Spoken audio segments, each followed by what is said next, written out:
మొక్కలు మాట్లాడాలి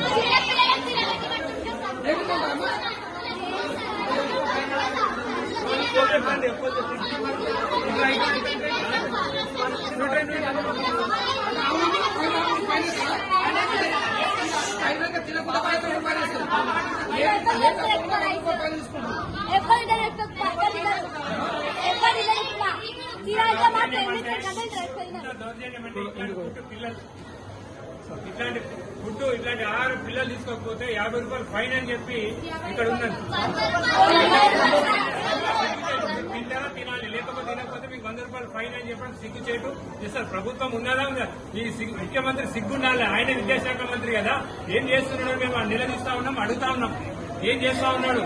ఇప్పటికైనా సిగ్గు తెచ్చుకొని యాత్రలు పరిస్థితుల్లో కలెక్టర్ గారు మీరు ఇమీడియట్ గా స్పందించకపోతే రేపు మీ కలెక్టర్ ముందడి కూడా చేస్తామని చెప్పి హెచ్చరిస్తున్నారు. పిల్లలకు సంబంధించి ఎంతోమంది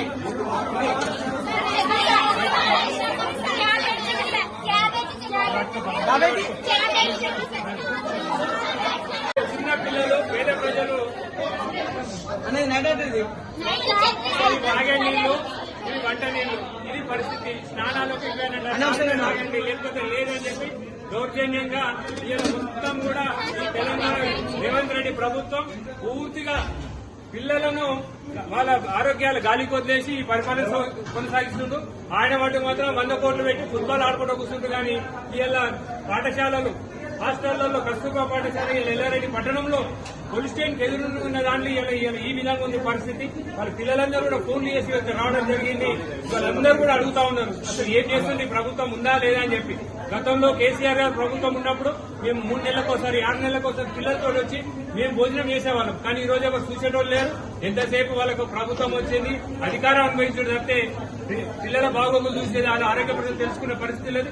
ఇప్పటికైనా ముఖ్యమంత్రి గారు మీరే విద్యాశాఖ మంత్రి ఉన్నారు, ఇమ్మని స్పందించి ఇక్కడ ఉన్నటువంటి ప్రిన్సిపల్ మీద చర్యలు తీసుకోకపోతే మేము రేపు కలెక్టరేట్ కూడా ముట్టడి చేస్తామని హెచ్చరిస్తా ఉన్నాం.